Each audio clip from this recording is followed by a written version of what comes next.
It's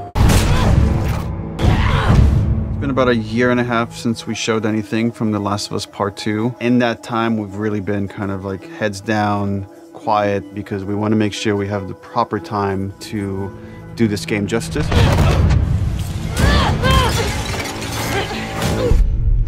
It's definitely our most ambitious in scope game that we've ever made. We really wanted to wait until we had something awesome and new and exciting to talk about because we've been so mysterious. Outbreak Day has always been a way for us to communicate with the fans about The Last of Us. It was like the day the outbreak happened in the fictional world of The Last of Us. And once we had this opportunity to line everything up for Outbreak Day, or in this case, kind of an Outbreak Week, we decided to put out a story trailer with the date of when the game's coming out, and then show the press actual gameplay, let them get hands-on with the game.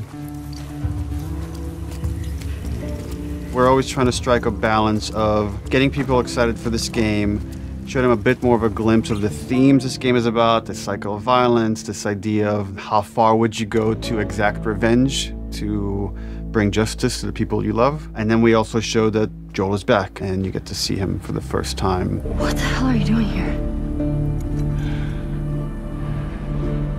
You think I'd let you do this on your own?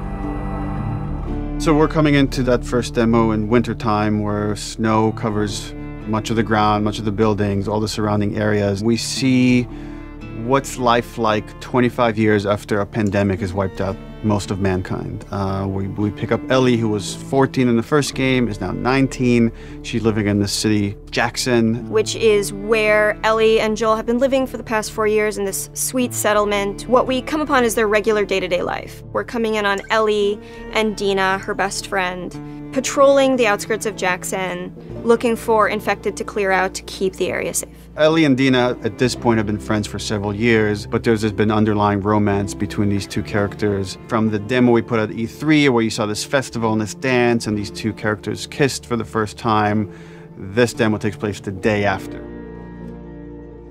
And then over the course of the level, they encounter some truly dangerous things. We wanted, just across the board, to make the enemies more threatening, to raise the tension that we started establishing with the first game. So that means the infected, even the lowest class, the runners, are more dangerous. Something that was really important to us was empowering all of our characters, right, and making them all equal.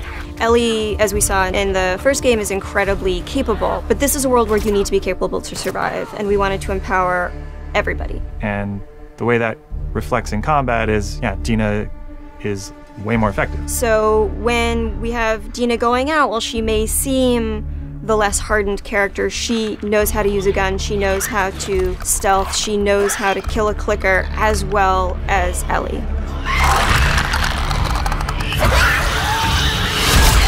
When we were looking to expand on The Last of Us 1 to The Last of Us 2, one of the things that jumped out as being an avenue that was really worth exploring was traversal. Ellie is so much more agile, kind of more athletic, that it seemed like we should really pursue this whole avenue of gameplay. Introducing like a real jump, like a real arcing jump, has allowed us to make for much more interesting puzzles, more interesting vertical environments, and can frequently integrate well into combat setups as well. She's able to move quickly in a lot of different ways. She can dodge attacks. She can squeeze through, we call them squeeze-throughs. Oh, looks like I could fit through that. Oh, I can fit through that, that's cool. And that has been such a great integration into the combat loop of like, you're fleeing an enemy, or you're trying to get a flank, you're in stealth, and you just kind of like scooch into a room or behind an object. In The Last of Us, you kind of rely on your weaponry. Like, they're frequently the difference between life and death. They're with you for the entire game. A lot of the gameplay choices that you make are based on how you use them, how you evolve them over time through your upgrades. We really wanted to give an opportunity to look at them up close, to interact with them physically. And so the workbench seemed like the ideal place to do that. I think over the course of the level, just talking about the tech for a second of just a snowy environment, we've got all the deforming snow stuff you'd expect, brushing by on horseback a branch and the snow falling and collecting on the horse, like all these things you would expect in a realistic grounded world. We have this weather, the storm kind of kicks up. Over the course of the level, it goes from more of a clear day into a blizzard. It's all just to build this tension of, the mess that they got themselves into. Can they make it safely out?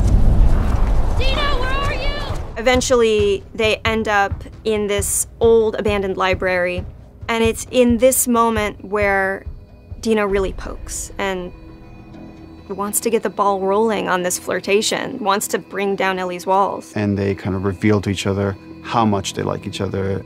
You're infuriating. Have you met you?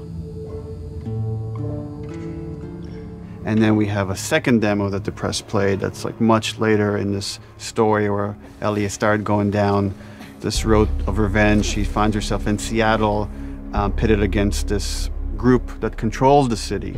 Called the WLF. They're kind of a little bit like a militia that has taken over the town, and they have a very zero tolerance policy on people who are not from Seattle, kind of intruding on their space.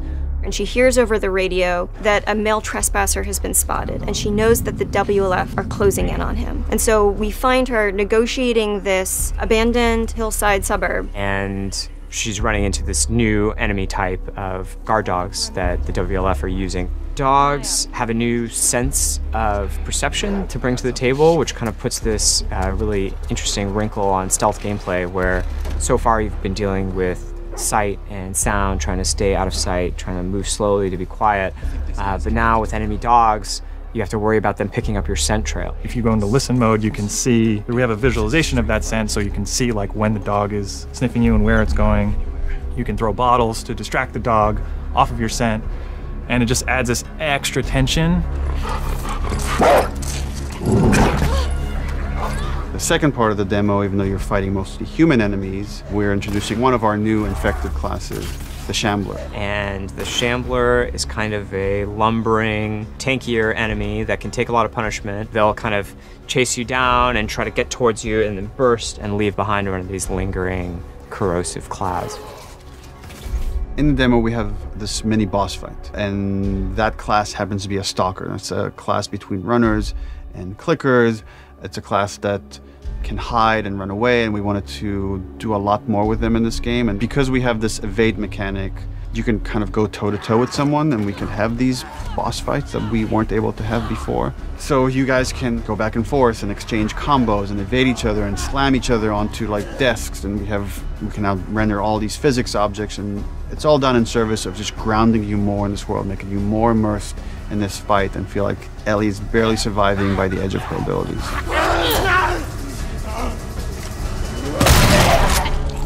So for The Last of Us 2, we've kind of almost completely overhauled the player upgrade system. For the first time in the game, you're able to learn entirely new crafting recipes just via the upgrade system. These are abilities that make your character feel really different. You are really able to pursue the playstyle of your choice and kind of make the Ellie that you're playing your individual Ellie. We designed the whole experience to be something where it's a balanced stealth experience where you have a lot of tools to escape, you have a lot of tools to evade, you can entirely stealth past everyone. Got something. We'll look into it. And then the other big thing we did to immerse the player is make the human enemies much more threatening. They communicate a lot more between each other. Their AI is much more sophisticated. We rewrote most of the systems for this game. So much of this game is a conversation about the cycle of violence and how do we make violence feel impactful to the player. You can't stop this. Enemies have names. So when you're going around and you shoot someone, you might hear someone yell their buddy's name and they're now upset and agitated, and that changes their behavior. What is it? Someone took him out! We got something. To make a fully realized world, to really honor the impact of this violence, you have to honor every person in it. Nobody's a hero here. The demo is 2 to 3 hours of the game. You're seeing 2 different seasons, 2 different times of the year. It feels like a lot, and it's a tiny fraction of this entire game. And as we get closer to release, we're going to show more and more of the game, but we're going to be very mindful and conscious to not spoil like big things about this game. And I'm just super stoked for people to finally see the whole thing once it's out on February 21st, 2020.